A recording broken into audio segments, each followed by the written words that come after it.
And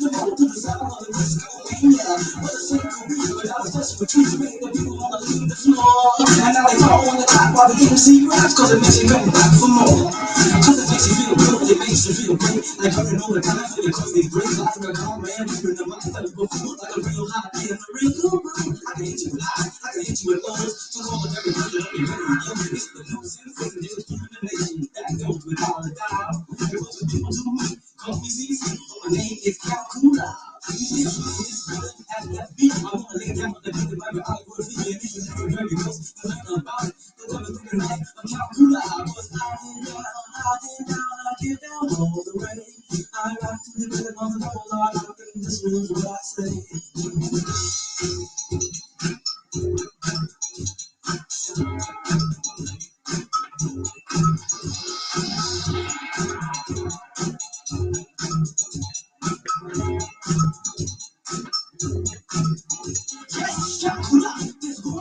I was fighting through the bedroom since the dream, and at the age of 6, I learned how to mix. On the different rhythms and rhythm street, extended where I reach each of acoustic street. I went to the college on the rhythm scene, and though I had math in history, I majored in rap technology. And on the day I beat my degree, I got free to get to the guest to the street. I never learned a thing, the free play out, so up to the rhythm of the level out. So I can do it with the level out. Yeah.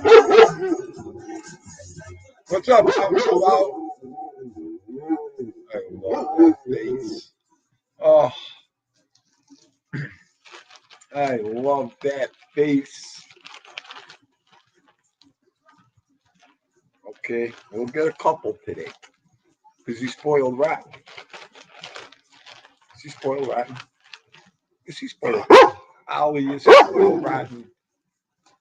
Rory says yes. Rory said, Vito, stop that belly aching to your tree.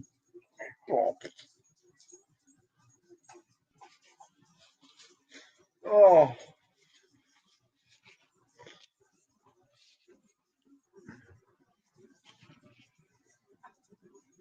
What is going down?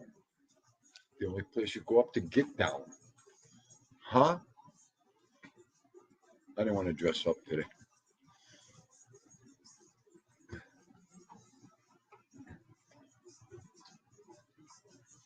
Okay. Maureen. Frick. How are you, sunshine? Stiggy, Iggy. There, he was as red as a thermometer last night. I can't wait to get into that one. Pain like Bane. BK Skipper, my man, Andre Fertali, Bonasera, Ali Sutton. What's going down, Goombach? Chris Trock's already jamming. He's like, count cool out, being do. Get it. Oh. Andrea Fertali. You ain't Andre Fertali.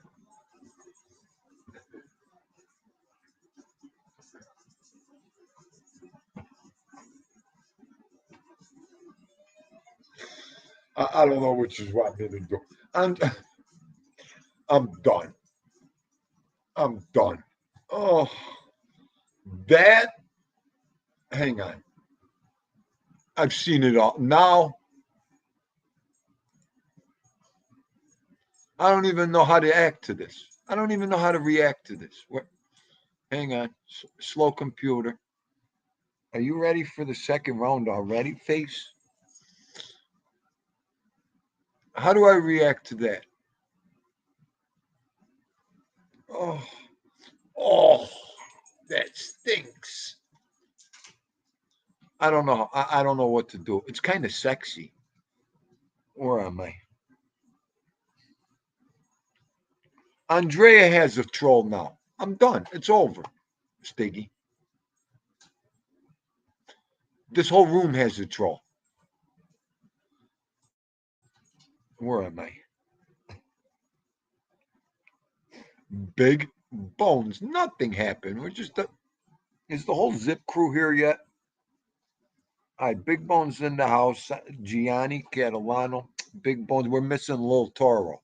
Where's Lil Toro? We're missing the Zip Crew right now. Where is he? The Truth is coming in from the left field. The tyrant of Tim Hortons. Todd Father. Before Hortons, he's demonic. That's what Todd Father says. Let him get to Hortons. I don't even want him on my show before he gets to Hortons. The Truth. That's what Todd Father. Todd Father. I get the text. Go get your coffee. Oh. Lil Toro. It's Lil Toro Tatindo. I see no evil. See no evils here. Paul C is in the building. All right. Paul C's enough. Paul C, you're just nominated to the Zip Crew. We got to put you on there. You got that kind of potential. Paul C. Paul C's in the Zip Crew. Gianni, check Paul C in. Now there's 4 reviews.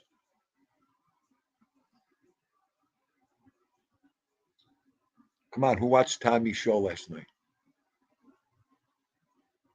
Who watched Tom Minucci's show last night?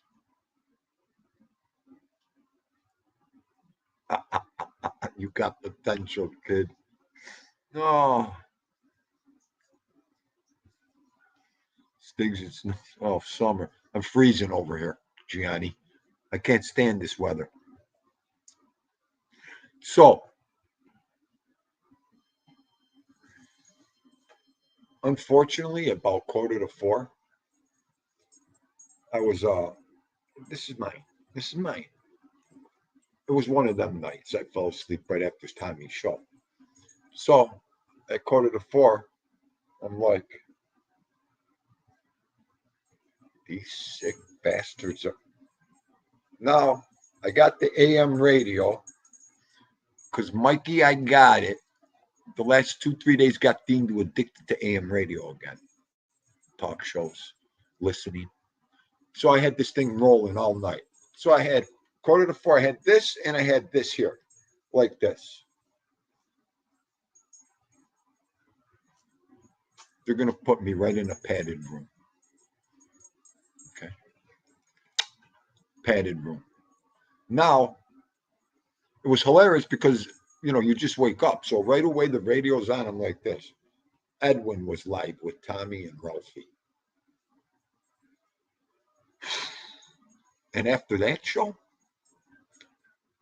yeah, you go back to sleep.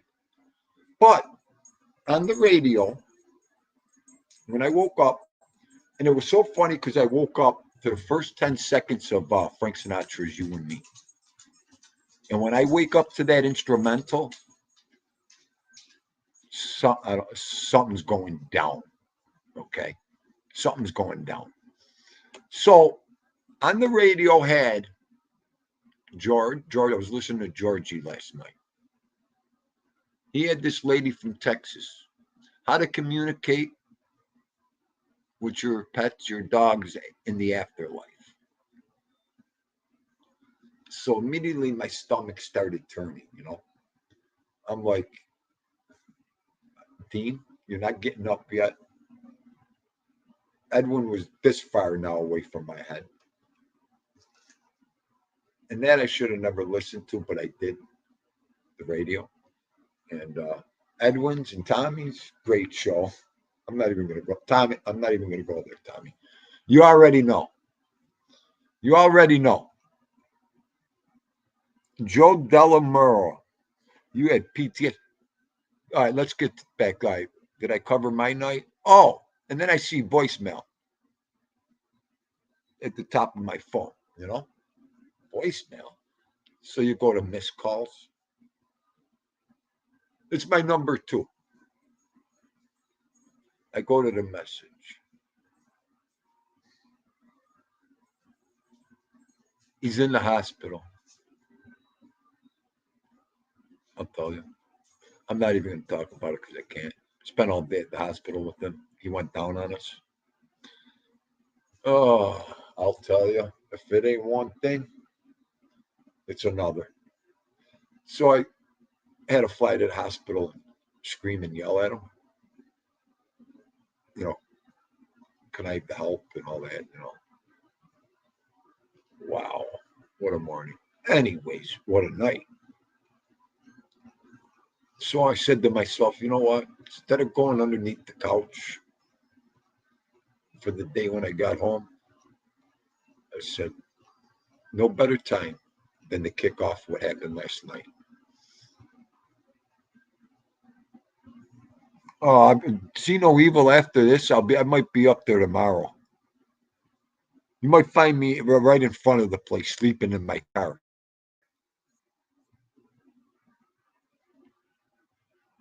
I know you. I know. Hang on. Let me get Andrea off the screen. It's like I'm sitting, as the afternoon was going on, I'm saying to myself, well, what, what? With your great show last night, this, that, you already know.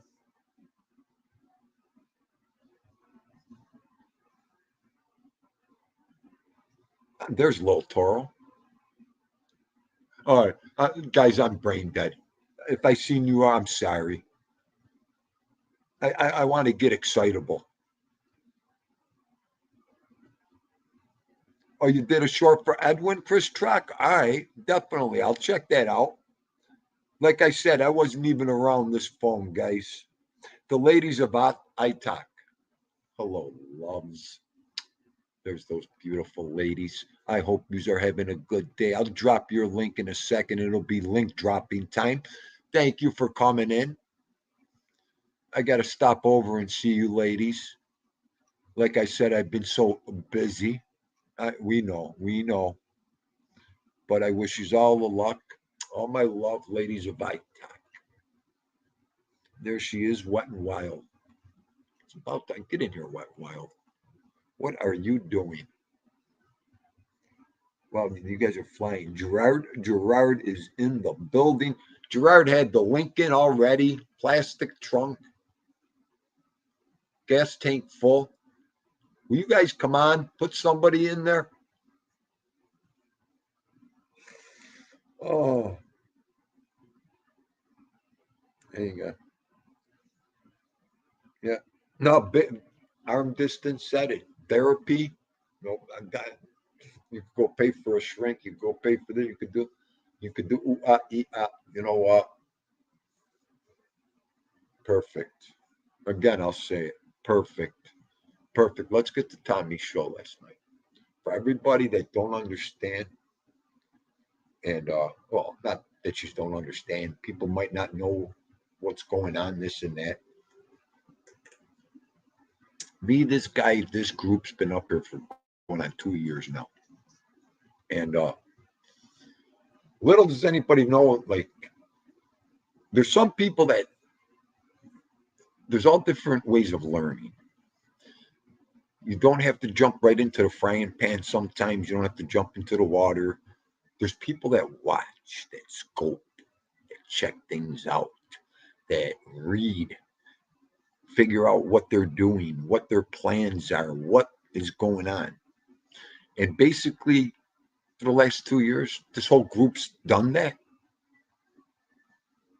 you know, and the people that we support and follow, and they support and follow us, are the same thing. I mean, this is, what we talk about, this is what we lived, and this is what we know. It's called real being real. There's so many people that have different angles and avenues for when they come on YouTube or the internet. They might want to be somebody they ain't. They might want to be somebody they never been. They might want to be. And then there's a group of people, there's some guys, some gals that come up here and just want to be themselves. They just want to have fun. They just want to do this. They just want to do that. And gratefully, there's a group of older people. What I want to say, they're mature people that have lived this life, that have seen it, the consequences, the good, the bad, the ugly, the this, the that. and they come up here for a little bit of relaxation therapy to get their mind off things, no matter what it is. Sometimes reality ain't all that, folks. It ain't all what it seems on here either. You know, like I said, when you come on here being real, ain't too much shit you can make up. Dindo's not going to come on here and say, I'm a millionaire. I got this. I got Rolls Royces. I do ooh, ah, ee, ah, ooh. You know what I mean? Here you get what you have. Cut plain right out flat. So, and what we've been picking up on lately are some real people coming in, coming in our area, our group, our interest. So we've been hitting it on the head lately. And one of the things that my boy didn't get out last night, I want everybody to understand when we're doing our shows and we're talking and this and that, we're not out to bash anybody, talk about anybody, destroy anybody. We recap. We talk what we want to talk. And one of the biggest issues and talking issues on here are informants, squealers, okay, stool pigeons. You want me to keep going on and on? You guys get it? So,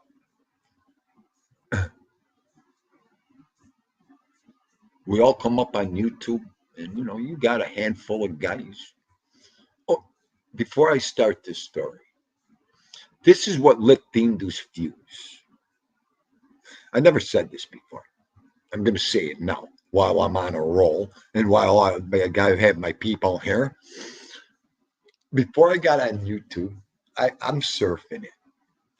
And of course, loved my Italian documentaries, history. And there was one guy that kept coming up.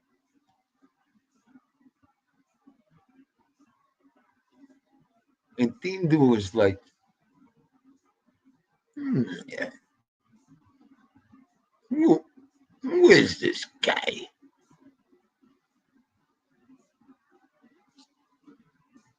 No, I wasn't that cool and keen. John A. Light. Who the fuck is this guy? When I came on here, I didn't know who was who. Okay. The only thing I knew was I parachuted into a bunch of fucking bullshit. Lies. Okay. Now I'm listening. Because what we do at the time, I didn't. There was no genre. There was no community. What a fucking moron. This guy's a fucking rat.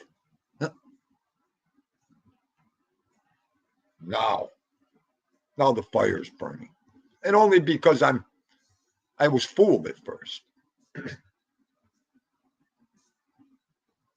Junior?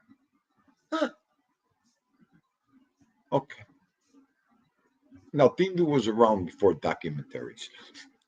Okay. Dindu hung around with people in the documentaries. We didn't know that at that time. There was going to be all this. Anyways,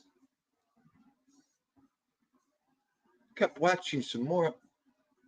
One day I woke up from a nap and I went, and he was on this new and a show he just did. I was like, I seen him like days ago. He was up there bashing Junior, and this was. I got up off the couch like this. He can't fight. He's a fucking wimp. I'd fucking kill him in the fucking ring. I'd take his fucking head. I got up off this couch like a raving animal. I went and grabbed my coffee. And I think I sat on this couch for 2 days, trying to comprehend this guy. And then, as you're following, Then it was the parachute in. All of a sudden, there was this red, white, and skeleton. Listen, chicken tendies. He, a guy called MRE, lampasting this guy. I mean, lampaste. Do I need to tell you? I wasn't even on yet here. Okay, I had ideas. But not even about that.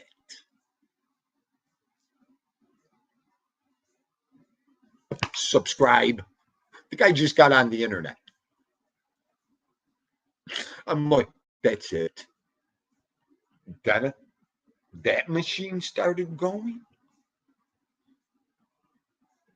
Then, of course, 3, 4 other people came into the fold. And I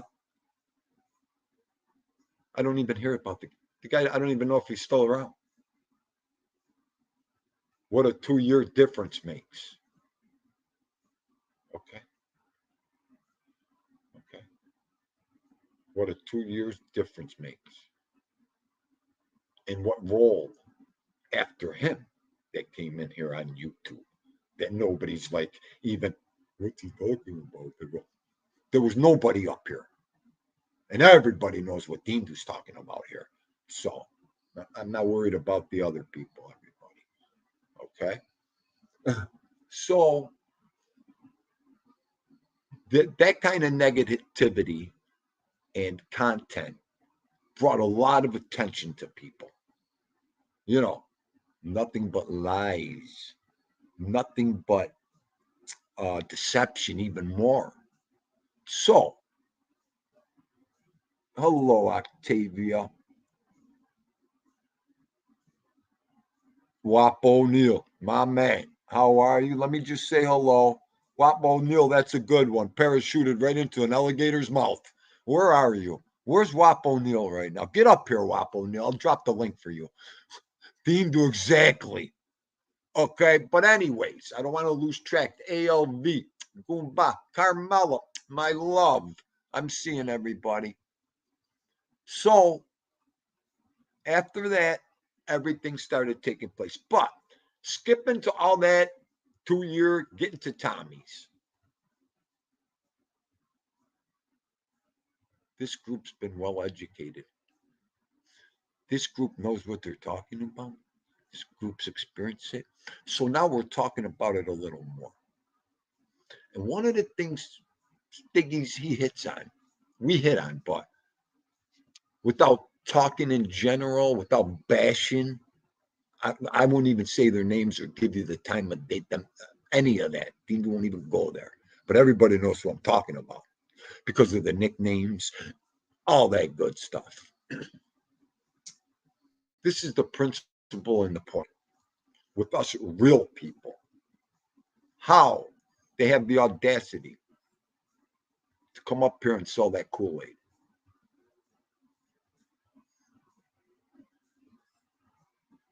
Okay.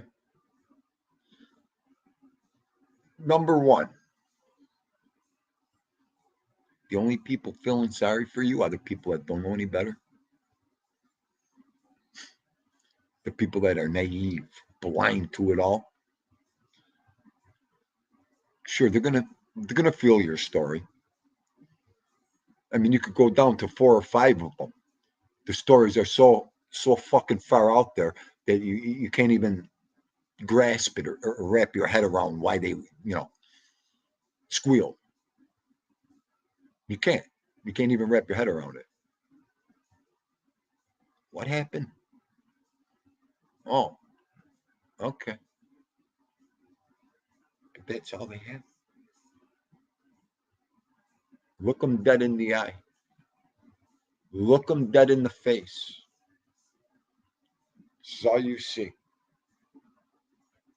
Eyes with nothing behind it. All trying to sell you something you're never going to believe. I mean, It's just common sense. And they're talking about people, stand-up people, doing their time. Do they care about the families of the people they are? That's not even a fucking thought in their head. And then they wonder why so many families are go after them and attack them. It's just amazing. It's unbelievable. And in my head, what kind of content is that?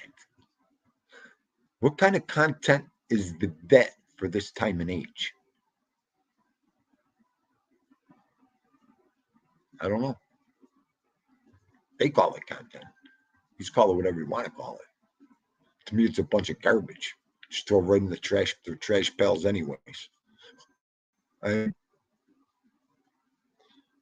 so, they'll come up here and say, "Yeah, that guy, that thing, he don't."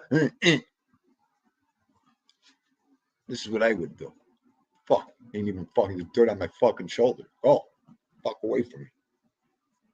There ain't even a fucking chance of even speaking to me or saying anything. What are you going to tell me? Again, from day one. They're going to teach me something? I don't know. There ain't nobody on here that could teach me to do anything. Yeah, you might teach me what I forgot. Some of us have that problem. What we learned, we already forgot. We're trying to learn more. It's always up here getting dusted off when you need it. Hang on.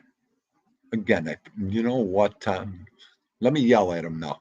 Look, he just put the guy on a golden platter. Now he's going to yell at him. That's what we do here. I just want to drop the link. And then go to Avatar and say hello to everybody. I'm going to shut up a second. Take a break. Take a break.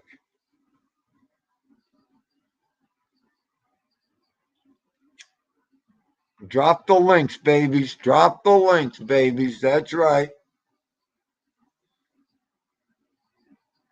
I'll get a call. You didn't have them drop the links in your chat. What the hell? Okay. Wap O'Neill is power washing. My man.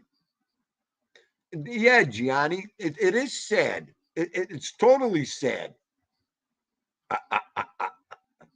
That's why I had to talk about it, Wap. It's the only time I ever say, you'll never catch Dindu saying WAP. It's only for you, buddy. I kind of despise that word, but I like you a lot. ALV, what are you doing?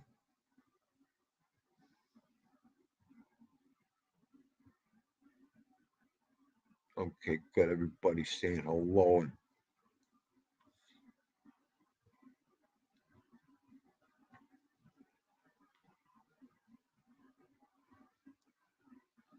Yeah, Gianni, yes. Yeah, Gianni, I mean, you had a taste of it, Goomba. Right. Absolutely.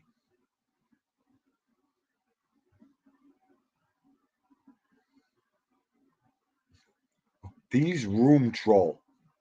Now we hang in these room, all are welcome. Oh, what is that? Oh, hang on a second. I love. He's got a picture of my room. Oh, and I didn't want to come on today. Look at these room troll. He's got a picture of my room, my wall. I love whoever you are.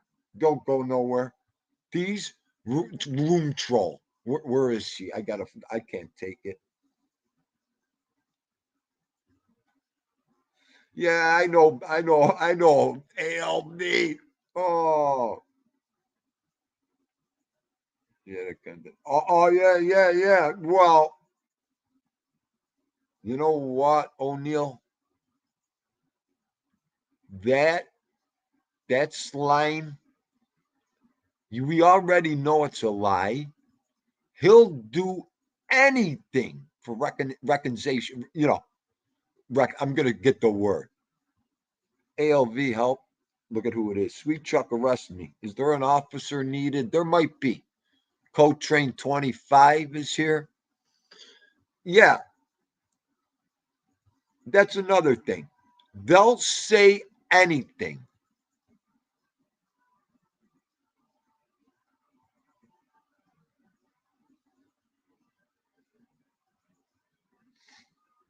It's unbelievable. Uh, uh, uh, recognition. Thank you, Coach Train. Thank you. Oh, that's okay, Mo. Everybody needs a date to themselves. You kidding me? That blanket of depression hit me last night. Ay, ay, ay. You either try to run from it, get out from underneath it.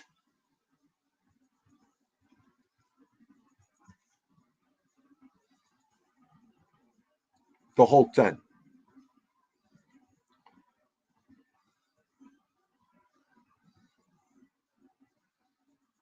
I, I, I want.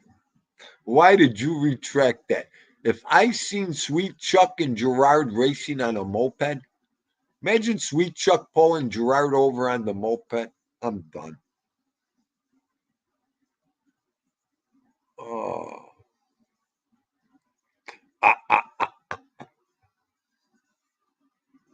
I want to race Gerard with my moped. You know what? I got the wackiest of whacks aboard in here. And we have Emmy's Yeho guy. What is going down, Yeho? How are you? Hope you're doing good.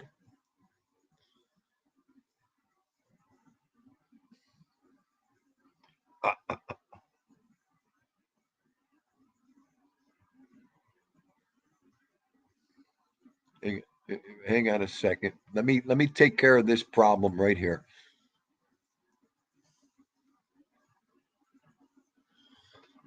I'm just gonna say this. You're too fluffy for a moped. And if I ever seen you on a moped with a helmet, I might just close this whole YouTube channel down. Okay? A moped? Okay, Carmela, could you imagine him on a moped? Sweet Chuck, you would. I know one person you'd beat Stiggs in a minute on the moped.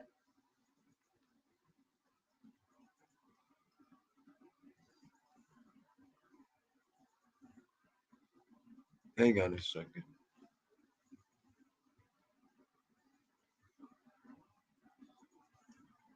Hang on.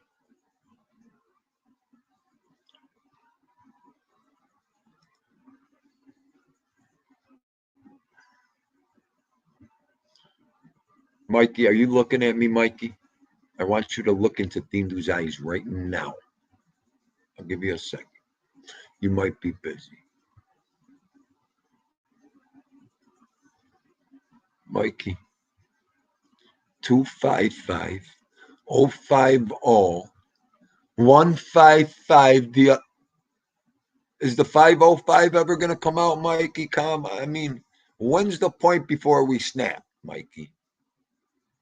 Like the 926, Mike? Not 927, not 526. When's the breaking point, Goomba? We just forget it. What do we do? Brush it off? But where's the breaking point of being so close? Every day, Mikey.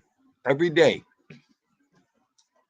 Mikey, because of you, I got the Ryobi. The battery's being charged. I had it on all night, listening to my AM radio. You got me hooked on the AM radio.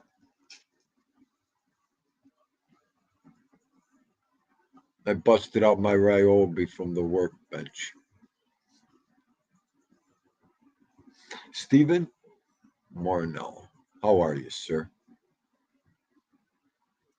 Lambretta versus Vespa.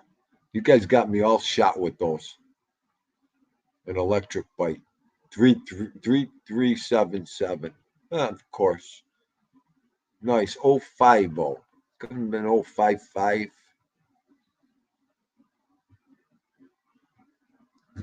Thank you, Yayo guy. Thank you.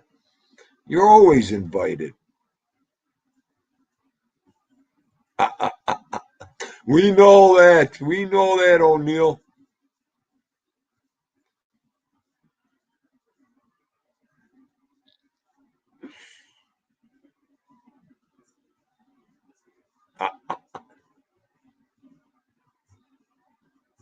I'm from the 70s, Yayo. Dindu still lives in the 70s over here. It's 1970s over here, baby. Wow, Ollie Lambretta in the 60s. Imagine what that car's worth now, Ollie. Imagine what that car's worth now. I wish I had my father's 1973 Barracuda, and then what? His 69 or 68 Roadrunner, the vet. I'll never forget them cars. How I wish I had them two, just them two. I just wish I had the Barracuda, to tell you the truth. He had the Roadrunner horn in the Corvette. I got to get the whole thing on. I got to look that car up.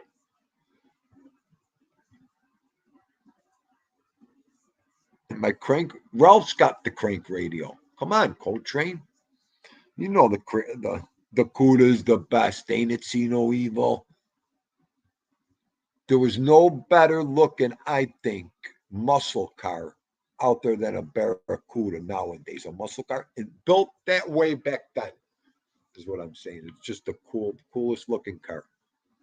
My father had the green one, that original green color with the black bucket seats.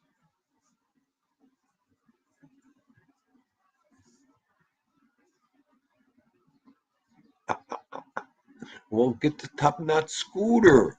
71 Cuda. Those are nice too. Those are nice too. The Roadrunners were nice. 344 speed. Yup, yup. The Hemi Orange too. Hang on, I got the doorbell. How come your avatar ain't showing? Hey. Hang on, let's see. With my slow ass internet. Can you hear me? Yeah, I can hear you now. Yep, Oh, yep. okay. You're all good, baby. What's going on? Just hanging. You know. Yeah. Same here. I got like 20 minutes left going through Canarsie, so I figured I'd say what's up. Yeah, good, good, good. I know I wasn't going to stay on long. I just wanted to kill some time. And, Whenever you're ready, don't let me keep you, T. Whenever you're ready. Yeah, I'm yeah, I know. I'm just You're driving. all good. You're all good, man. Oh yeah, Tommy's show was crazy last night. No, that was a good show. Yeah, I was telling Tommy before too. Even sometimes I know we like to avoid conversations a lot of time, but sometimes you kind of because what I feel like what people like Tommy, they like you, they like myself because we try to just be as real as possible. Like I think you would agree that right. me talking to you on here is basically the same exact way that I talk to you on the phone. Like you get what you get. Yeah. So every once in a while, Right. you want to see that. You don't. I didn't mind it at all. I didn't think that there was a problem at all. So yeah, no, I thought it was good. I mean, obviously that's not Tommy's personality. That now if he tries and goes to do that show, today again and then tomorrow again, and obviously it won't come through the same way. But every once in a while, it's just some genuine kind of however you want to call it, Uboxville, whatever. It's being real. It's being real, Skip. It's what you're talking about at that moment. What's concerning to you? Like We're not doing this to get to move to a next step of drama, talking about people doing it. We're not about that. Some people say, they're trying to. Well, We're just talking. the three of us especially know exactly, if we wanted to get into it and get some views and blow up, we know exactly what we would need to do. I could close this show down. Me, you, and Tommy could go on my next show in 10 minutes with the title of 4 words. And I guarantee we'd get over 100 viewers in 15 minutes. Yeah. I'm talking numbers we've never seen before. That's why. Right. That's all. That's all it takes. Yeah. No, you're right about that. Look at this lady trying to cross through the construction. Look at her on the right. She's trying to cross over. I see her. She's trying to cross. Here. Hang on. Let me get my ugly face and get Skipper up there and get some action here. I don't know what the hell they're digging for over here. They're digging for gold over here. I'm on Remsen and Flatlands Avenue. I'm in the heart of Canarsie right now. But are you? Yeah, right. Yeah, this is Canarsie. This is the new modern day Canarsie, which this is the perfect example of a neighborhood that looks and feels completely different than when you read about it in the books, basically. Right. But this is Canarsie. Chad, what's going on? Chad McDonald? I haven't seen you in a while. Good. This is Canarsie we're in. Flatlands. Right? You see the Guarino Funeral Home on the right-hand side is very famous. Guarino, like one of the last Italian things left. Right here, right? Yep, right there, the funeral home. But this is... not so much... Go ahead, Dave. Not so much about clickbait. We just, we're just talking about how we could explode and use the clickbait to explode. That's all. Oh, yeah, it would be a whole multi-front attack. It would be clickbait. It would be a little drop in shorts. It would be a whole pre-planned kind of thing. You like what I'm saying? Like if you wanted to, if you want to say, all right, let's get into it, you would know exactly how to do it. Not scripted. Right, I shouldn't say not like scripted, but like just put something in the title, talk about a certain few things and that, and we'd be on our way. Right. Like I said, we're our knowledge is jammed packed over here, so there ain't no one that's gonna just walk in and tell us what a narrative is. Right. Not without our knowledge. Real deal. What's going down, Capo? I hope you're feeling good over there. I hope everything's going good. I'm always thinking about you. Love you, buddy. And thank you for coming in today, Real Deal. I really appreciate it. There's another, the Real Deal. His name says it all right there. His name says it all. I learned a little bit more about a few of his, the situation over there, and he's the real deal. Oh yeah. I mean, like I said, Dindu won't talk on it because he does his own thing, and I don't want to ever jump the gun. Mm-hmm. So I'm not, like I said, I wish I could keep track and follow everything, but I know he's got his own thing going on, and you just don't want to step on nobody's toes. But everything is great story right there. Anything that man says, good stuff. Good stuff. Looks nice there today, though. I'll tell you that much. Today is the last day. I think the high today was supposed to touch 70. So right now it might have 3 o'clock in the afternoon. Let me see what it says right now for Brooklyn. It says 70. Yeah, so it's 70 degrees right now. But this is the last day for it. Tomorrow. Well, actually, it's supposed to be 70 again tomorrow. Huh. All right, 66 on Friday. And then the weekend, it's going to go to crap. The weekend, it's going to go down to a high of 56, high of 61, and then our highs are going to be in like the 60s. But yeah, this is kind of our last hurrah here. I mean, the trees are still green from what I gather. I'm colorblind, so it's kind of hard to tell when foliage comes through. But yeah, little known fact about Skip, colorblind. Did you tell me that before? I might have.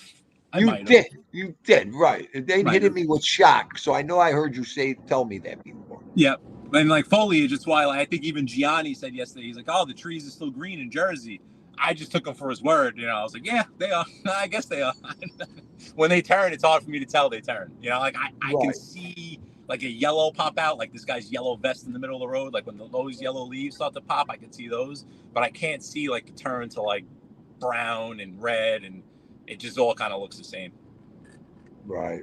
It's funny. I had a foreman that was colorblind. Mm-hmm. And so could you imagine what Dean Dude did to him with the colors? The orange arrows, he was looking at the red. I tell him they were red. He'd go the wrong way. Okay, you. I told him, I grabbed him. One day he got so mad at me. I said, don't ever fuck with me again, motherfucker. Oh. One day you'll be walking right off the side of the building. Keep it up. Oh. Because when the wood come in, drywall, board, everything was color coordinated, So I would know what the 8 foot, 10 foot, 12 foot looks like because it was color coordinated, color on the truck. Sometimes you can't tell what size it is when you're in the building looking down, but I could see the color on the end, he couldn't. Yeah, it's funny you say that because when I first started to learn estimating in the construction world, I learned it by hand. I didn't learn it using CAD or any of the computer programs. So I was estimating projects off the floor plan. But if like how you do it originally, you would like for the walls. Say I needed walls or I needed square footage. You would use different highlighter colors. So you'd have different things for different paints and signifying different things. And one day I was looking at it, I was so friggin' lost because once you start combining all the colors together, like in one standalone color itself, like I could see it, but once you start merging them all together, it's hard for me to pick them all out. So yeah. Besides that, and then believe it or not, now I'm in the tile and stone world, and what's more important than like, oh, there's a little brown coming through on this, there's a little gray veining here, this, and I'm like, yeah, it definitely is. But don't tell anyone. Right. What's up, Cino Evil? How you doing, Cino Evil? Hey guys, how's everybody? Good. Good, buddy. Good. Dean, I sent a picture of my friend Scooter to your text. Oh, okay. Hang on, let me see if I can get to it real fast.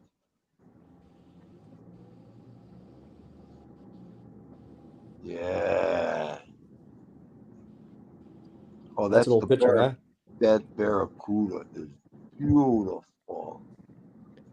Damn. That's nice. What do they call that stripe? Oh, hockey stripe or something like that they call it? Something? AARs? I don't know what they call it. Some one of those broken up stripes on the side. I know. Hang on. It'll come to me. I think it's the race stripe from like the AARR or something. Yes. Man, he had that car so fast back in that day. They didn't have the stuff they had now. His father used to race cars, so he took a motor out of a Dodge Demon that his father had, put it in that car. The car wouldn't go straight if you let go of the clutch. Right. I used to love the. Go ahead. Yeah, he used to go up against a lot of cars, and they noted he had 340 in there, but he didn't know that it had like that much stuff done to it. He would take everybody. Right. We used to race down flatlands, just right where he's driving through. Well, look at this. The 59 Impala. Dean Du had a 65 Impala. My uncle gave me. It had 30,000. Wow, that's a nice one. Let me tell you something. It was a boat of all boats. The interior was like brand new. Had 30,000 miles on it when he gave it to me. 4-door or 2-door? 4-door. He got it from an older lady who sold it to him. She sold it to him with 15,000 miles on it. I had that car for like 3-4 years. I beat that car down. I love that car, man. You could fit all the friends in that. Yeah, I should have just put it away. Huh? You could fit a lot of people in that. Oh, you could fit 6 people in the back seat alone. Did you hear me? Tremendous car. 6 normal-sized people. Easy. And you could fit 4 up front. There's an Impala that's like popular from that show. What the hell is it called? But it's hard to get now because of the show. It's a 4-door Impala. What the hell is Yeah. it called? It's like what the hell's the name of the show? It was like a crazy show on TV, but the guy that's driving it, his father gave it to him, and the car was super fast. It was black. Yeah. What's the name of the show? Real deal. Love this. Real deal. My first car. Get ready. It was a 19. I'm trying to think of what year I got it in. It was right after I graduated, 82 or 83. 1973 Cadillac Eldorado. Real deal. Guess whose car it was? It was the old man, Peter Elias, 73 yellow caddy he had that when he Wow. bought it. Yeah, he bought it in 73. Then sold it, after 8, 9 years. And he sold it. I couldn't believe the price we got that car for. My father got that car for. And yellow with white and leather interior. 73, right? That's like the one Boss Hog had. Yeah, I think so. Oh, That's a boat, Mo. That thing is hard to drive when it comes down to dude, parking it and stuff. Oh, that was our cruise car. So imagine what it cost us in gas when we cruised the neighborhood. yeah. Back then it was like what? It was under $1. Were you kidding? Oh, well, hey guys, everybody get the bags of bottles. We're going right to the quick fill. Oh, it was hilarious. The Hilarious. funny thing We with make that car sure. is that Uh, the back seat was still big and there was only 2 doors. You can actually have like an apartment back there. right. Let me get them up there, Ollie. I always forget to do that. Grand H. What's going? Mine was an Astro van. And boys, Hey, listen. hey, any first car is the royal treat. Your first car, I don't care what it is. You never forget your first car. I bought a I don't care car at what they say. 14 just to sell. Yeah. My neighbor had it in his driveway for like years. It wasn't running. Guess what I bought? Oh, I bought a Pacer. I fixed it, really? fixed the motor, got it running, took it to Earl's Drive for $100, and I bought it for 300. I flipped it for 1,200.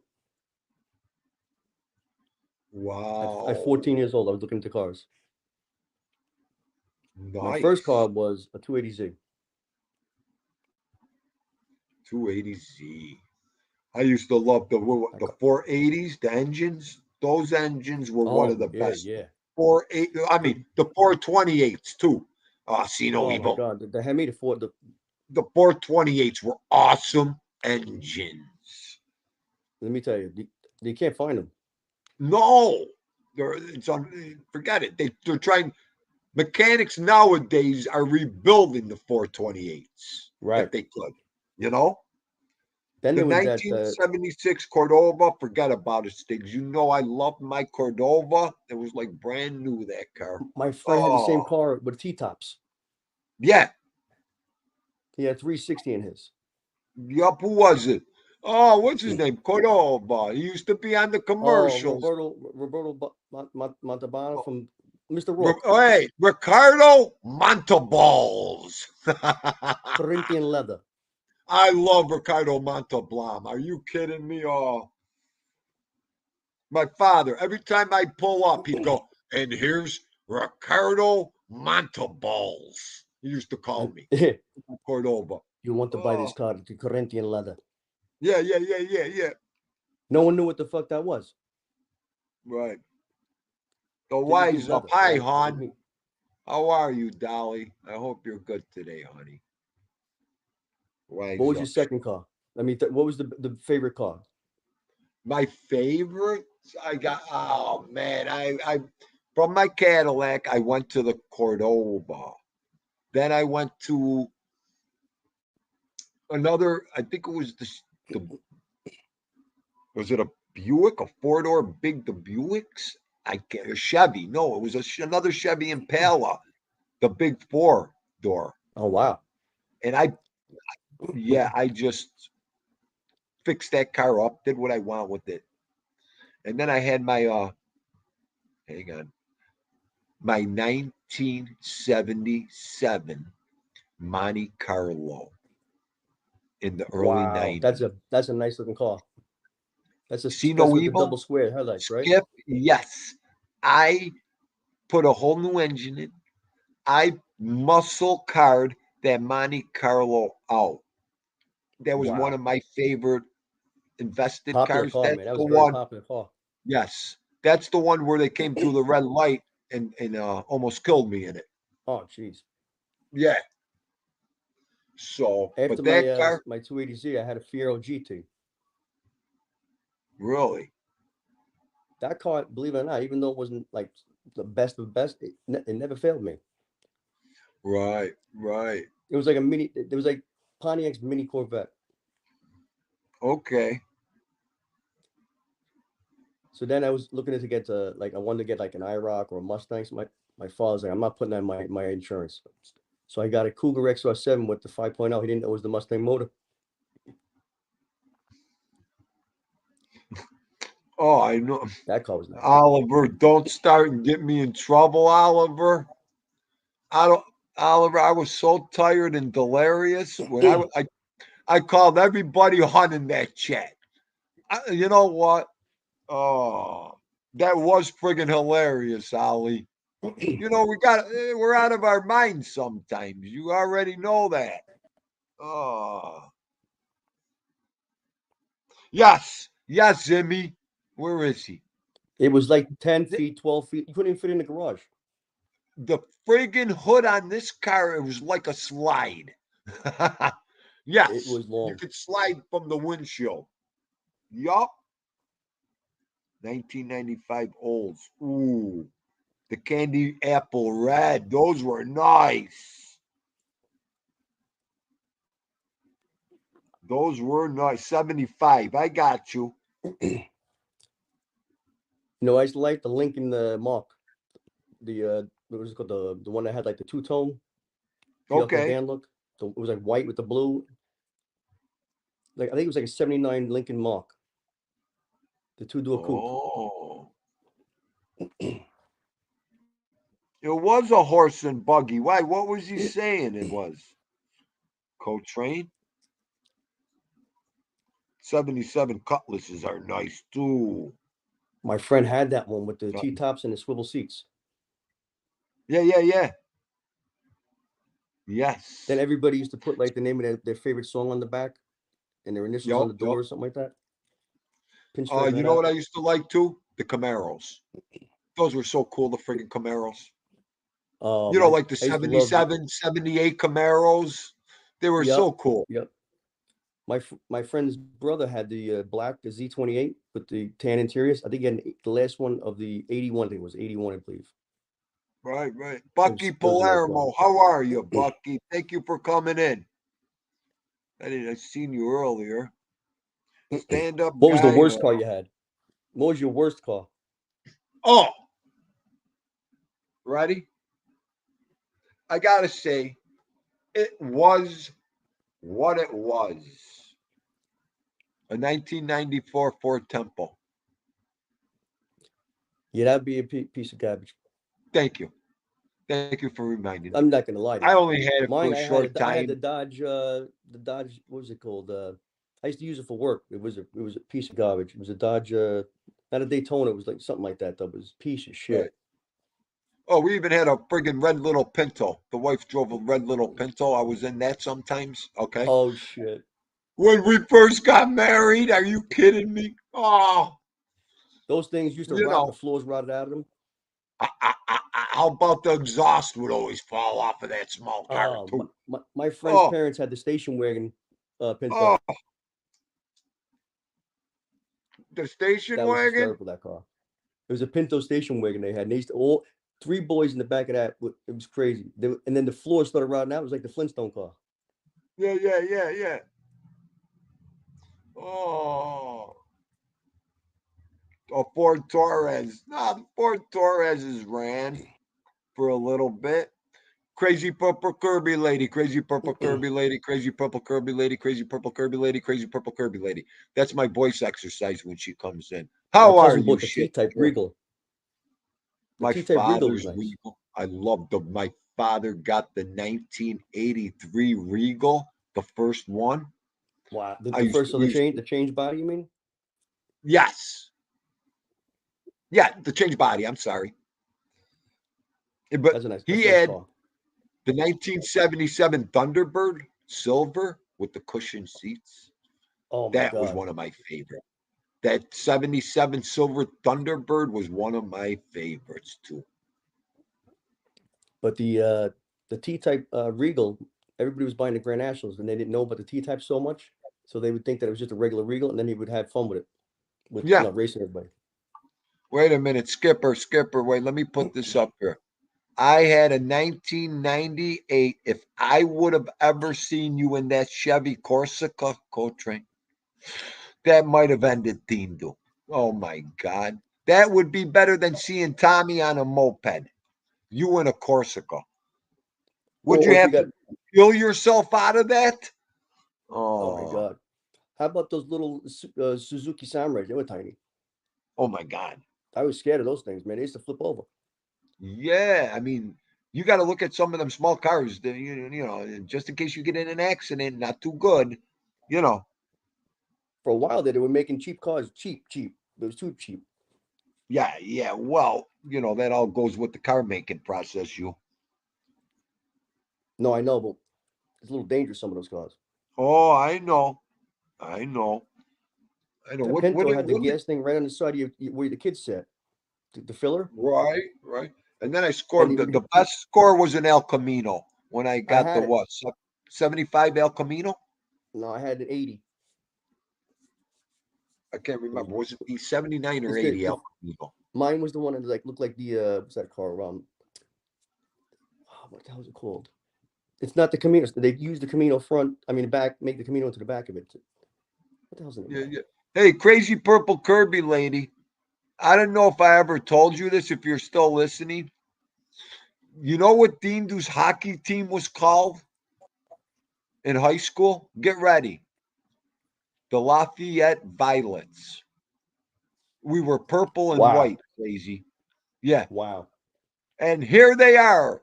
And that's why that's all I did was fight every game and fight every player because every time they would announce us, they would laugh at us. Okay. And here they are, your Lafayette Violets. Oh my God. I'd have to skate out to that name every game. Oh my God. They laugh at us. Yeah, but you would have My, loved our uniforms, crazy. my El Camino had the SS Monte Carlo interior. Right. Oh, look at It's Coltrane. one of my favorite ones. That one there, and the 69, 68, and 67. I mean, what do you call it? The other way? 69, Right. 70, 71. El Camino is the ugliest car ever made. I wouldn't drive one for free. Well, guess what?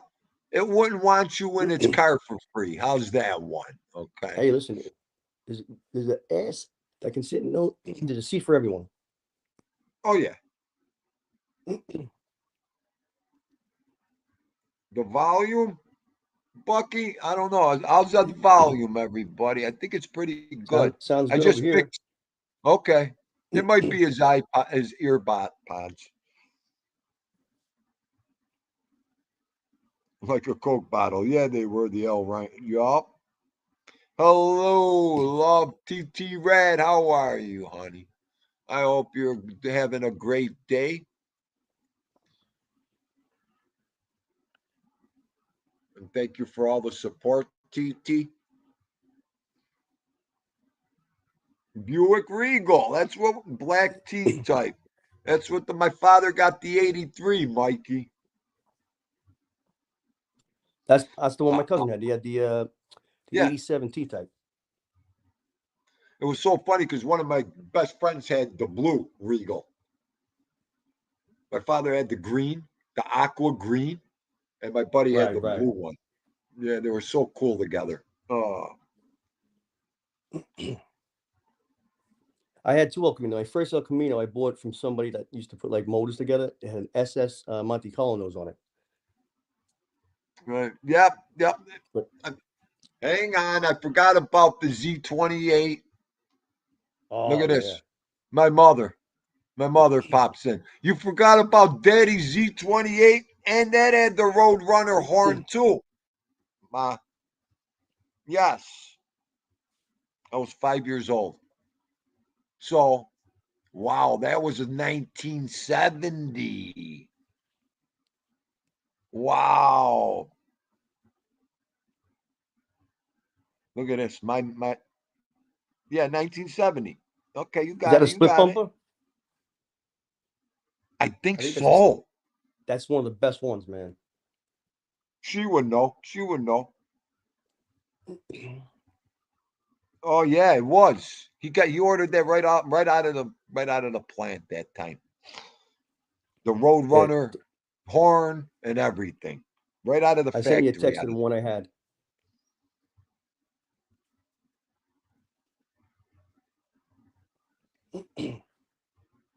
Yeah, well, Regals became one of the populist cars out there, Emmy. Absolutely. Oh, the baby blue Cordoba. Imagine how good looking that car must have looked. My sister had a Regal. She had like a what was it called? A 79. She used to let as my first car. She let me drive. Oh, okay. Oh, good shit right there. Just chilling like a villain. What's going down, Carnalito? I hope you're having a good day. How about those Trans Am GTAs? Yo, those were nice. Those were, and what other Damanis? The The Monte Carlo. 85s? Then you had the Cutlass. The Uh, Cutlass, the yeah, but what was the Supremes. one? The three the 4 4. What is it called? The 442 Cutlass. Yeah, yes, yes. They were trying to make it like the Grand National. They did that year. Right, right. They took the one that everybody had the Bromes. They made it into the 442. It was unbelievable. Right, Grand right. Prix, but the well, a bunch of them. They were popular. What else was popular? Look at TT with the Oh, Monte yeah. Carlo T-tops. Nice. Oh, you had the Monte Carlo. Nice. That's probably got to be the best looking Monte. I think so, yup. The only thing they Absolute. did Might wrong with the be. Monte, and that they should have put a 350 in that. They had the 305. They had to dump that fucking stupid motor in that. I know. Most guys ripped them out and threw 350s in them were better. They were one of the biggest stolen cars, though. I know. I know. You know what? And I could remember, I think it was what? He had that car 1, 2, 3 days, my father, and the bastards clocked his radio. They took his radio. I'll never Which car? forget that. Out of his Z. Really? Yup, yup. They didn't have Benzie boxes back then. They didn't have none of that. You know what I mean? It was a nice, beautiful factory speaker, Right, factory right. stereo. They must have seen when he got the car, scoped them, Yep. you know. Back then, if you had the surround sound, they called it. But was it like under the trunk? They had Yes, the two speakers and yes, the one in the just dash. chilling. Thank you, just chilling. Love you, Goomba. Appreciate it very much. After I had the Cougar XR7, I had a Jeep Wrangler. That was fun. Oh, okay. Laredo, take the top and doors Yes. off that. We had a ball with that thing, man. Never get a red car. Yeah, you're right, I'm trying to Gianni. find Right. I'm trying to find an 87 or 88 Cougar XR7 Right. You because it's like know, the you're one gonna that one of my last. I'm sorry, what did you say? no, that's gonna be a hard find. Yeah, you can't find them No. in good shape. You could find them, but they're not in good shape. Yeah, you know what I mean. Right, right, right. I mean, if you're gonna find any good parts to that car too, it's gonna cost you money. You Yeah, the know? only thing that people have been doing is they're taking uh, like the what do you call the manifolds. They're putting like the Mustang HO manifolds and stuff on them. They're making them like a Yes. little bit faster. They're not. They weren't like faster like nowadays, but they're fast for the time. Hey, listen, you guys keep me going for 30 seconds here. Let me warm this coffee up. I'm talking Go so ahead, much. brother. Oh, man. I'm back. Sorry, I didn't want to. So, What's up? what was your first car? I'm actually a little embarrassed to say on the other end because it was too good than it should have been. It's a long story. What was my first car was a 2008 Benz C-Class. C-Class? Yeah, the C280, it's the 4MATIC, and then That's like yeah, it was. Listen, by 2008, everybody was that was a good car. It was nice, but it spoiled me like right off the bat.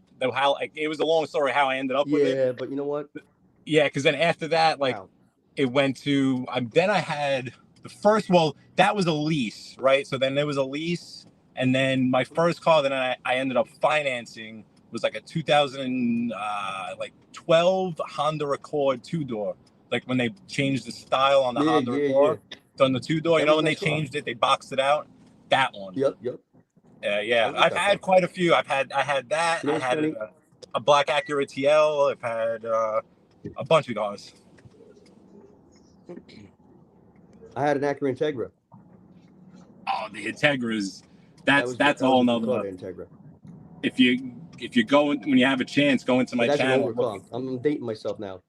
No, but that's a classic though. It was.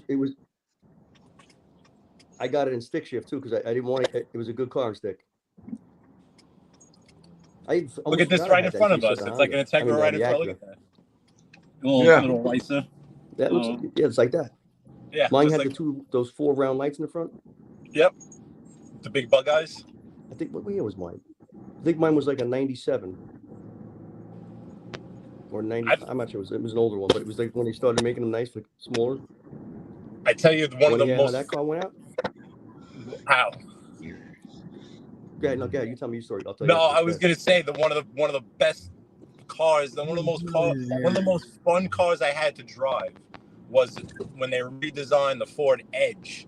I got one of those in the Sport, which I think they're ugly as sin. So don't judge me on that. I think that, but when they changed the design on the Edge, in the Sport, I got it, and inside was all like suede roof, suede seats. It had a twin turbo, like 400 horsepower. It was sports suspension. It had that much horsepower. It was sick. This thing was. I was racing crotch rockets in that thing, like in a Ford Edge. Yeah, it was ridiculous. So I'll tell you how the Integra went out the window. I leased it. I had it about 6 months. I was driving to the gym, and I was going through an area of my neighborhood. I'm at down by the mall area, and it goes over the Arthur Kill, and there's a hill, but it was torrential downpour. Now the Arthur Kill was flooding the whole area. This truck was in front of me. He's going through, but stick shift. I got stick shift, and he stops to look. Now my fucking water pours in the doors. The motor is above water, but the exhaust is below. I'm trying to keep the car from stalling. That's it. Hydrolock the motor. Wow. When I got home, I had taken all the seats out, wet dry vac everything. I said, I don't know, the motor's not working. I called up the dealership. They took the car home. When the tow truck came, he's putting the car on the flatbed. Water's pouring out of the exhaust. They gave me back all the money for the leasing. Thank God, man. Wow. That would have been my fault. Really? Wow. No, when the guy called me, he goes, the motor's hydrolocked. I go, how did hydrolock? I said, he goes, I don't know. He goes, but there was about a quarter inch of water in the rugs. I said, really? How'd that get there? Wow. That's crazy. Wow. Is that what they think? It was like a lemon or something? They gave me back the money. So thank God they gave me the money. Yeah, right. That's one way to get out of the lease. Yeah. There's usually no way to get out of it. But it had that insurance on it. If the motor fails, I don't know. It was a gap insurance. It paid me back even the money for the down payment. That was lucky. It's the lemon law. They must have considered it a lemon. Probably. But it was actually fun until that happened. But the guy in this nice like a Ford Explorer, he stops because he got nervous halfway through the water. I'm like, if you kept going, we would have made it. Right. Here I am behind him, and the water starts pouring. My mats were floating. Wow. Huh. That is crazy. That was crazy. Well, guys, But- I'm gonna run because I had I'm back a, in the hood. So I'm gonna Okay. thank got you. it, I had a Skipper. 5.0 hatchback. Oh, well, that's see. No, we could talk. That was one of my We could favorites. talk cars for. Oh man, yeah. No, Oh man, I had cars, brother. I had a lot of cars. I did too. I ran through them like crazy, like an idiot. I'm so, and now, you know, Some of them actually, I wish I kept, man. It pains me because for some time now, I've just basically been just using a company car, which is great. It's like everyone I talk to thinks it's the, obviously, and I appreciate every single second of it. I would never poo-poo the fact that I have you know what I mean? It's the best perk you can have. My car costs me nothing, X, Y, and Z. But as like a car dude, you know what I mean? Like when you start talking, man. There's so many cars I like. It's so many, and I'm like, oh man, and it's like it actually sucks because what I don't want to tell you exactly what I'm in right now, but it ain't fun. There ain't nothing cool about what I'm in right now. But listen, so it's a little bittersweet where it's like, yeah, I get it. The price of cars now is nuts. Oh, it's ridiculous. I was just saying. I just went through with my girlfriend. She ended up doing a certified pre-owned. She ended up financing certified pre-owned because the leases. You're better off. They were crazy. looking for like 3 times the amount for a regular car. Oh, it's nuts. The lease numbers were the same as the finance numbers, so it's like it's crazy. It's all out of yes. If you look in like mid-sized, Dean, sorry, I'll go in a second. Go ahead. Yeah, but if you're looking like GLE, 2020 GLE, here's the cool kids. The cool kids at Howard Beach doing the wheelies in the street. Very, very, very cool. I'm gonna go right for them. If I hit them, you didn't see anything. So if you go with GLE 2020, like a 2021, like a loaner to lease it, they wanted like $1,200 a month, $1,300 a month with perfect credit. Used. Where the finances numbers were up at like 15, 1,000 to 15, depending on what you put down, and so they were basically right near each other. She is lucky enough where she could throw a lot of cash at it, so she's eliminating interest out of it. But even with a perfect credit score, she had a 6.9% APR on the finance. But the leases, I mean, real quick, Vinny Bracco was telling his story. He told it on his channel. He's paying $617 for a Nissan Altima right now that they roped him into. The lease with $2,500 down or $5,000 down. I don't even know what it is, but it's crazy. That's ridiculous. It's right now leasing for a Nissan Altima? Nissan Altima fully loaded, not even the Maxima, $617 a month. No, that's not right. That should be like maybe $400. It's crazy. It's absolutely crazy. Makes me sick. Yeah. When my girlfriend was pricing out the Kia Sorento, so not even the big Kia, not the Telluride, brand new, they wanted $650 a month for the Kia Sorento. A Sorento. Oh my God. That's nuts. Yeah. Meanwhile, so that's why I'm like, listen, you might as well just, leasing. We did the math on a lease. Like one of these leases at $650 a month, you're in it for like $30,000 and total all in all. Yeah, you go buy a car used. I mean, you're talking about buying as opposed to something you're borrowing and giving back. Big difference. Well, the leases used to be reasonable. You only pay for the depreciation. The number should be half. The lease number should be half. You're supposed to only pay for the depreciation of the vehicle. They're price calculated.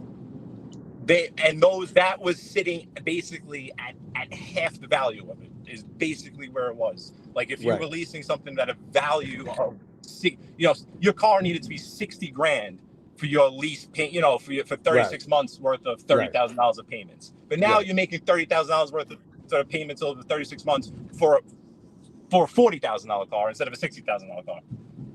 Yeah, that's nuts. My first Mercedes was a week after my divorce finalized. I had to do it.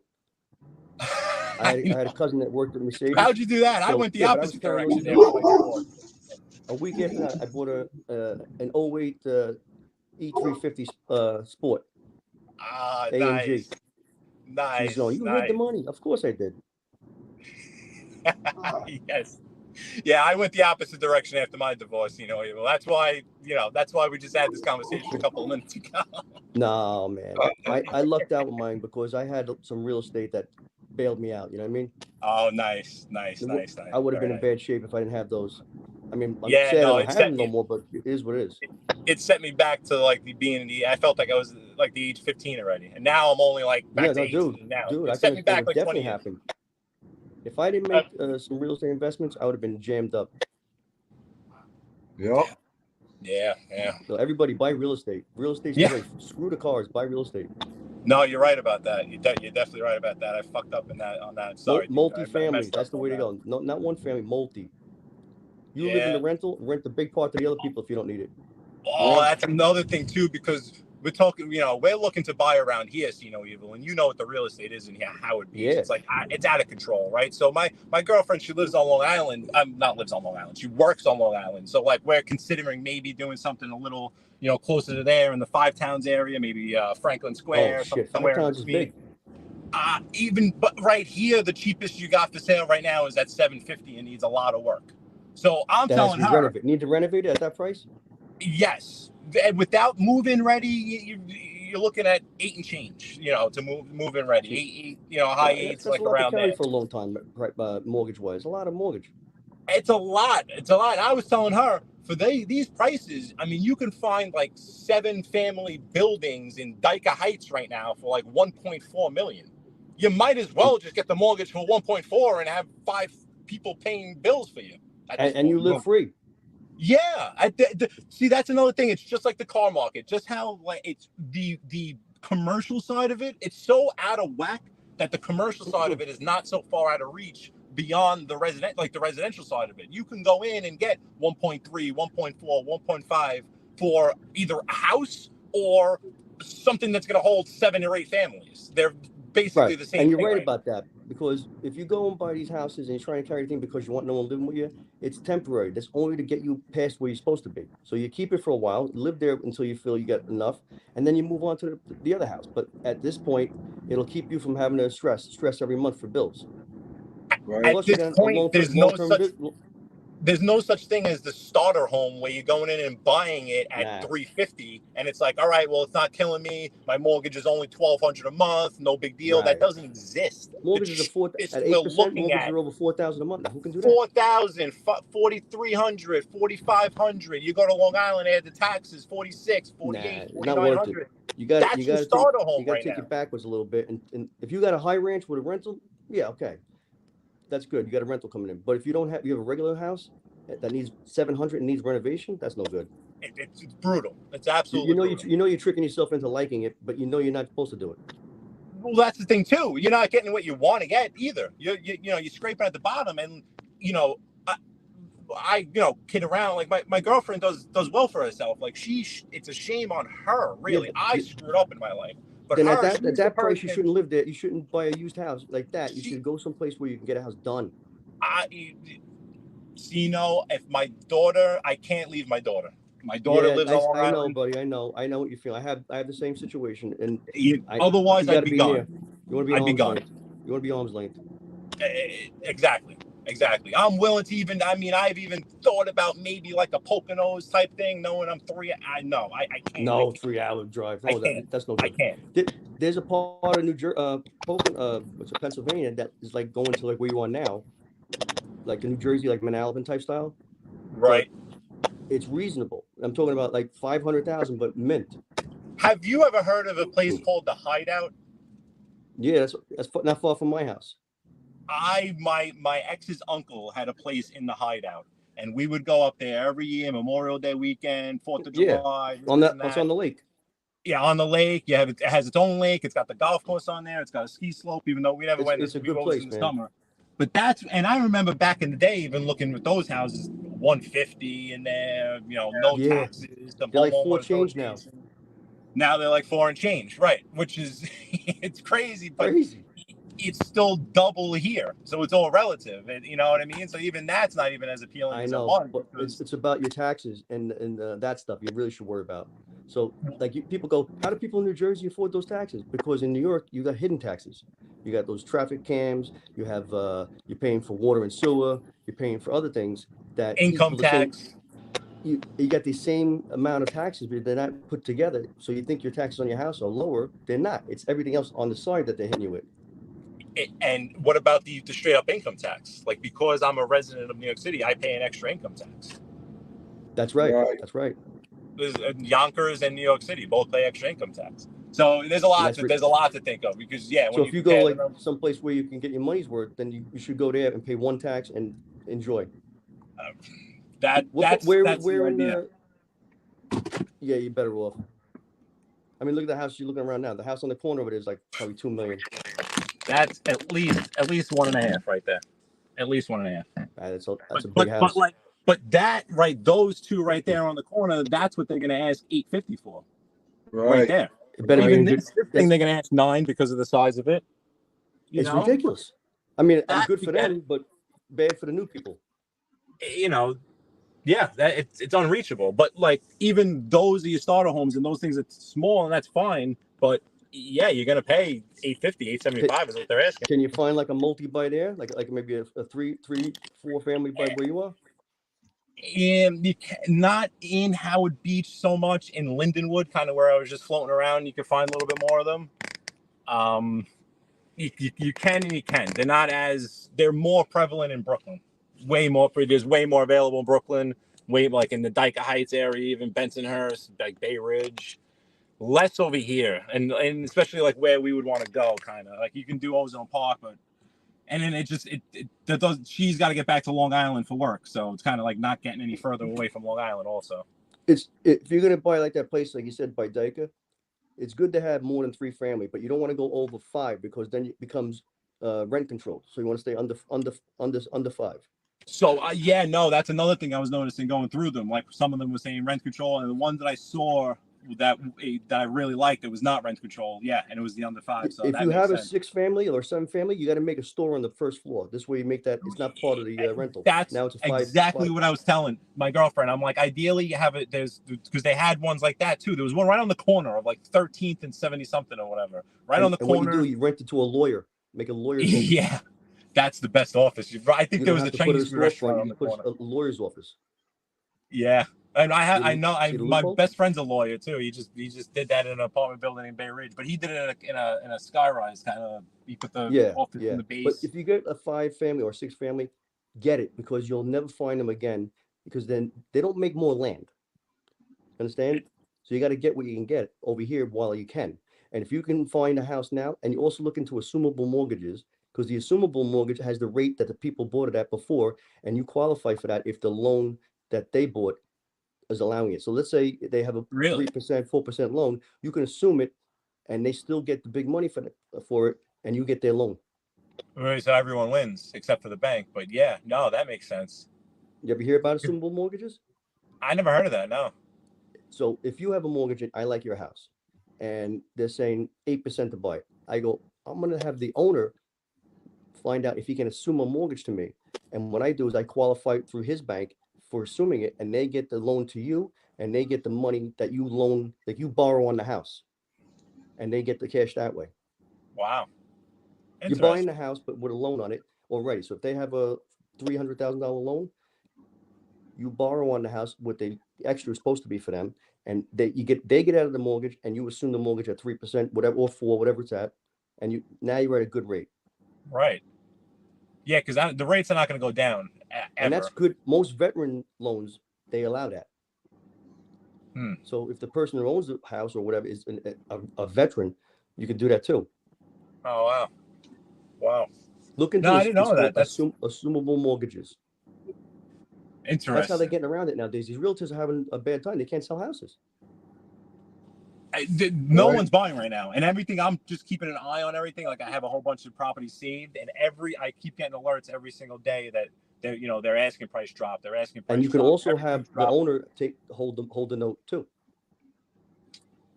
So they stay on the deed with you until you get them to a point where everything's square, and then it's all in the paperwork. So you assume the mortgage, or they give you their loan, and they move on, and you give the deposit you're going to give them, and they wait for their cash till you can do like what they call a HELOC. That's a home equity line of credit, Now you don't pay for the HELOC unless you use the money. So it's just like having a credit card, but your house is the credit card. So let's say you want to do renovations and you need 20,000. You do it with the HELOC loan, and then what you do is at a certain point you incorporate it down into the mortgage you already have. Wow. Well, Makes Wow. sense, right? Yeah, no, There's little loopholes people don't know, but they're not going to tell you. yeah, no, I know, like and that's also what I tell my girlfriend is that I know that once you got yourself your mortgage, I know the interest rate sucks right now, but I know, and she's lucky enough, like she's got some cash on hand, you know, where she can, you know, throw maybe an extra payment here and there, work with, you know, you can manipulate a mortgage, so to speak. Well, here's how you do it. If you're going to buy the house for 700,000, right, and you're going to put down, let's say, 200,000. What you do is, if they have a loan, you match what their loan is. You take their loan by assuming it, and that down payment becomes a cash out to them. Oh, okay. And and it washes kind of like what they were going to get in their equity. So if they had a loan on it and it was going to even out where they'll have 200,000 equity, you give them the 200,000. You understand? Right. But she has such good credit. You and her together, if you buy it, you're going to be good shape because now you assume the low interest rate mortgage, and then you cashed out on them. Right. And they're happy because now they're getting cash. However you want to give them the cash, you know, read between the lines. They can even do better. Right. Yeah, no, she's got, like, again, she's got everything working for her too. That's why, like, I feel bad for her, because it sucks that this is such a bad, like, economy, because she's got the great credit. She can put a down payment. You know, she's in a good position for it, but, like, is not in a good enough position to spend, not to go and just do 950 off the bat. You know what I mean? More like, in this, don't do it. Get the multifamily first. Yeah. Enjoy that for a little bit, having no money coming out of your asshole, and you'll be miserable together fighting over bills. Live there for a little bit, and then keep your eye open, and you got an asset that actually will make you buy another house because you got 5 families paying you income. The bank will give you even more of a loan, and you're gonna pull the equity out of that and buy the new house. Right. No, Listen, I know a lot about this. If you didn't realize it, I do for sure. But you're in good shape, dude. You got to do that. Do the multi. Talk her into the multi, and then if you want, get my number from Theme, and I'll give you some advice on it.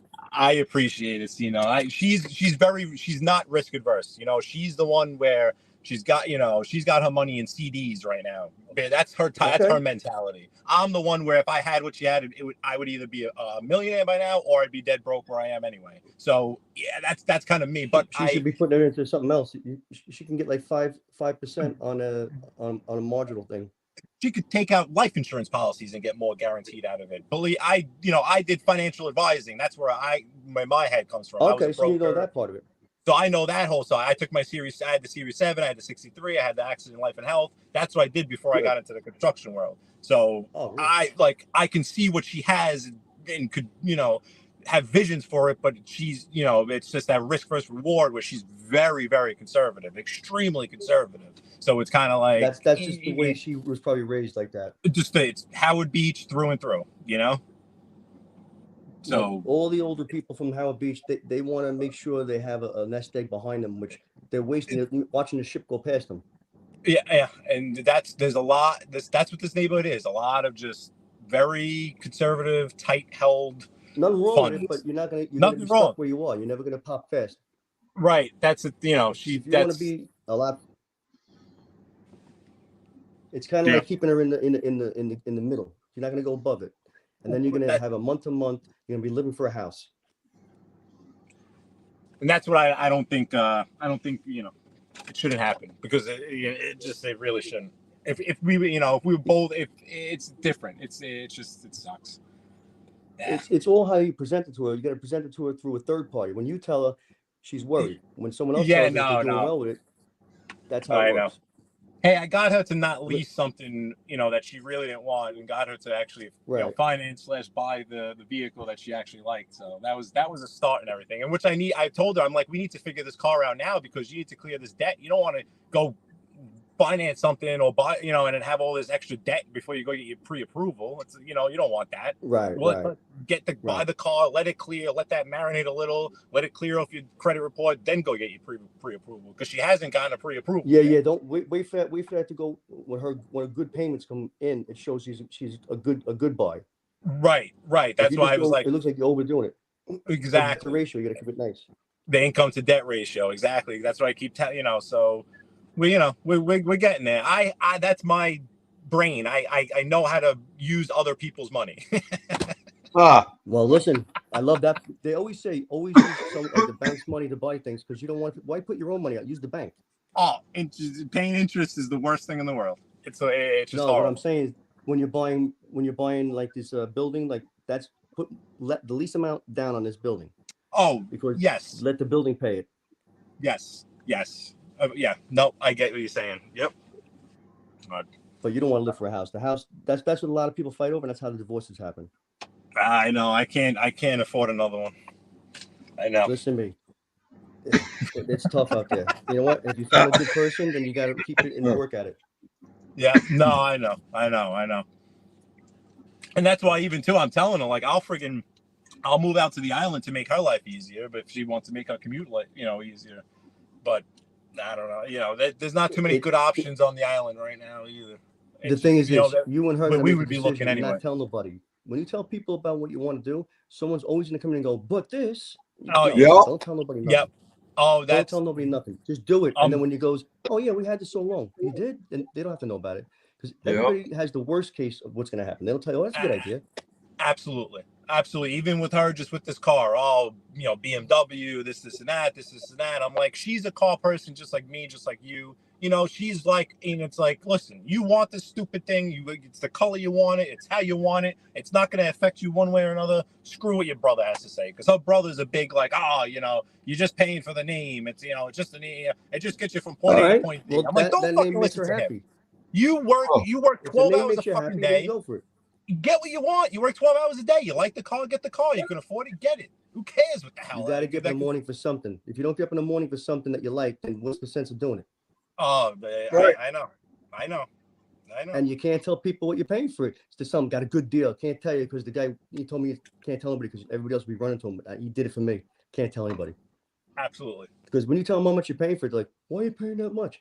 Because you haven't bought a car in about 15 years. You don't know how much cars are. You are 100% right. I literally told her that. I'm like, don't tell her, because it would shock people if they found out don't say a word. Don't tell no one. Nobody's business. Don't matter. You get up, you leave the house at 7 o'clock every day. You get home at 9 o'clock every night. Don't matter. You do that. You can afford it. And that goes for everything. That goes for everything. That's it. Because people don't want to be happy for people if they're not doing good. If they're doing good, yeah. It's the people who don't like take life risks. You're not going to get past a certain point if you always play it like safe. And right. That I agree with you too. And if you mess up, life's about learning. So it's not you didn't fail, you learned. Yeah. I have friends that are super rich because they took these chances, and I'm like, man, that was a good move. Right. People are like, he's crazy. And next thing you know, the guy's rolling in it because you know what? He didn't listen. He did his own thing. But you do between. If you're with her and you're serious with her, then it's between you and her what you spend every month. Yeah. I agree. I definitely I She's agree. She got the birds chirping in the ear, and some of the seeds are staying.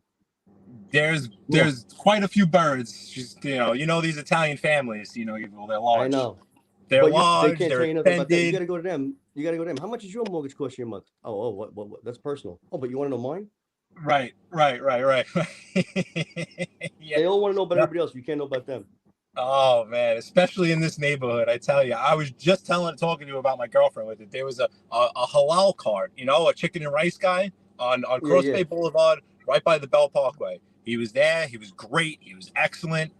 All of a sudden, he wasn't there. And I kept telling my girlfriend, I'm like, what the, I want to stop. I want to grab some. And she's like, oh, maybe he wasn't making business. I'm like, no, this guy was good. It was busy. I was like, I can guarantee you Howard Beach doesn't want him here. Sure enough. The vendor guy, you mean like he wasn't in a building, he was in the on a cart. Portable ones? Sure enough, it was because they didn't want him here. They didn't want him here, so they got him out. That's Howard Beach for you. Dumb. We have one around not far from me. My boys go there at 3 a.m. to get it. They get kicked, gone, out. We don't want you. They don't want food carts on Cross Bay Boulevard. Stupid. But yet when it's ridiculous. The guy's doing something on job. He's not an asshole. Sitting there, keeping the area clean, wasn't throwing his garbage out anywhere, right in front of Stop and Shop, right on Cross Bay Boulevard. He's providing a service too. Right across from Mateo's. You know what I mean? And it was you would think right across from Mateo's. You should have let off with that one, dude. No, they didn't care. The people going there weren't going into Mateo's. If it's right next to Mateo's, I know why he moved them. No. Are you nuts? No, across though, in front of the Stop and Shop. Oh man. Yeah, Mike, I do watch Ben Mallah too, but I knew a lot of stuff before I watched that. Oh. There's a guy on the YouTube. His name is Ben Mallah. He's very knowledgeable. And yes, I am repeating a lot of stuff he talks about, but this is stuff I've done already. That's the reason why I'm out of the red before that YouTube was big, because I made investments as a younger person. Nice. But you got to pay it forward to people if you can. Yeah, for sure. The little tidbits. Before I'm gonna do one more drive-by for Gianni before I get off, and then I'm gonna get off. I was getting off at the half hour ago. You were gonna go eat, I think. But Gianni, truth. Gianni asked for a drive-by. We went from cars to real estate. The truth is like, what the fungu is this kid? The truth, he drove around the block 50 times so he didn't dox himself. Let me tell you something. Who knows? I got you. Yeah, I don't want to dox myself, and I don't want to dox Muggsy either. Muggsy either. We drove by Muggsy's house. I got it. Oh, thank you for the Cash App, real deal. Love you, Capo. Love you. Listen, I hope you guys do good with the the real estate. That's where you're gonna make the money. Thank you, Sino. Well, I mean, it's daunting, scary. It's the worst time in the world to buy a house right now. So we'll see. Yeah, Bucky Palermo. We got our own parking spots there, Bucky, on the side in Howard Beach. So don't worry, we're good. Go ahead. I'm sorry. If you like a house, talk to the person who's the realtor that's doing it and see if they'd be willing to do an assumable mortgage. And the realtors all know about it now because that's how they get a lot of houses sold. Broke up. What'd you say, Sino? You broke up right there for a second. I'm sorry. If you're looking into a house and you like it, tell the realtor to ask them if they'll do an assumable mortgage, because that's how the realtors are able to sell houses now. They can't sell houses at 8%.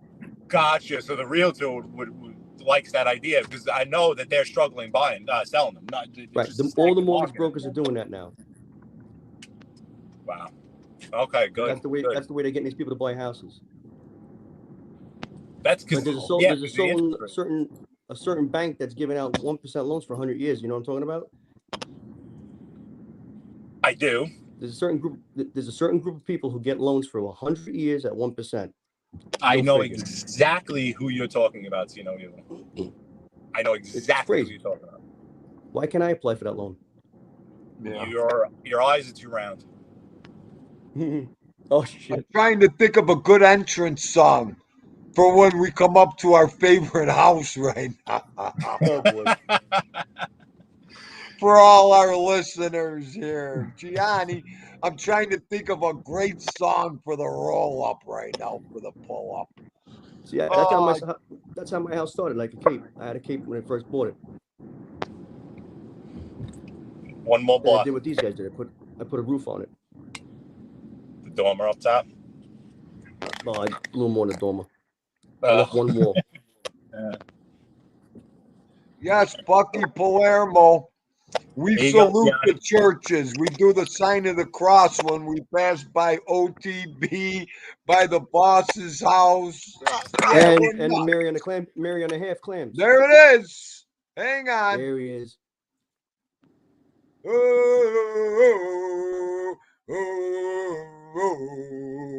I gave him the Atlanta Brave chant. Oh my God. I love it. That's where they have DraftKings now. Yeah, right. There you go, Gianni. There you That go, was G. for you. That was a good drive-by. That was nice. Thank you, bud. No problem. Awesome. Yep. He probably dropped the phone for Skipper. Hang on. Oh, That was I funny. love it. He's Our smart, favorite, man. He's smart. Our favorite cruise spot. And we love Howard Beach. You kidding me? Howard Beach is a solid neighborhood, man, when it comes to real estate. Oh yeah, yeah. But he should have really let off about the falafel, whatever it is, food cart in front of Mateo's. That would have been like a dead given why he moved it. Oh yeah. Mate- The Do you know falafel. who Mateo's restaurant is? Yep. Yeah, a couple of guys got in trouble from the wire that was in there. Oh, real? Yeah. Okay. I'm like, that's why the cart's gone, not because they didn't like the food. Right. That's okay, Skipper. We're gonna be out of here soon, Goomba. Thank you so much for coming on. Always appreciate it. Love you. If you have his phone number, just give mine to him, okay? Yeah. Oh yeah. I'll This way, if put he it has any in after the questions or show. I'll help him out. Yeah. No problem. Now, if you could put my thing up there, Laughs on the Landfill one, when you I want to help my friend's place out, because if anybody's in the New Jersey or Staten Island, Brooklyn area, there's a You know comedy what club you on Staten do? Island now. Okay, listen to me. You sent me them good pictures. Is it all right if I put them up in the community page? Absolutely. All right. I just wanted to ask, like, why I got you here right now. I'll work on it That's right great. after the That's a show. good idea. All right, good. They'll look good in there and everything. Oh, I appreciate that. Yeah, no problem, Gooms. I'll put the title and the name of the bar and everything, and that's it. Everybody could check it out then. That'd be great. That'll be good. Yeah, no problem. And people, it's a place to go to laugh, and you got to start laughing again. Yes. One day I might appear there. I might just appear there. Hello, Hollywood 210, my man. How you doing? All right, brother. I might as well get going. Go Thank cook. you, TT, for the compliment. Yes. Oh, TT, are you kidding me? She runs the whole show. TT's the love over here. Absolutely. All right. Well, thanks for having me on, bud. Yes, Gooms. Yes. I was just checking the chat. Thank you for coming on. You know you're always invited, and then I'll put that stuff up for us after the show. Great. Enjoy the rest of your night. Yes, you too. See no evil. Take care, brother. Bye-bye. Bye. Don Miku is Miku Muttley. What are you doing? It's 4:00. You better be up. I'm gonna, gee, what a good show. What a great show. We didn't even go under 25 the whole show. Mud on. I'm glad everybody's here, interested. Good stuff. I didn't want to be alone today. Thank you. I love you guys. I'm still stuck on just chilling. Dindu, my first car got stolen. What kind of memories do you want me to have?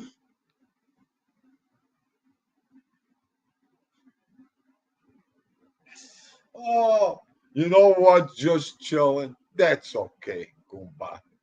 Oh, I couldn't get at that fast enough. Just, Dean, my first car was stolen. Can we not talk about first cars today? Oh, all right, everybody. I love yous. God bless you till tomorrow. Have a great night.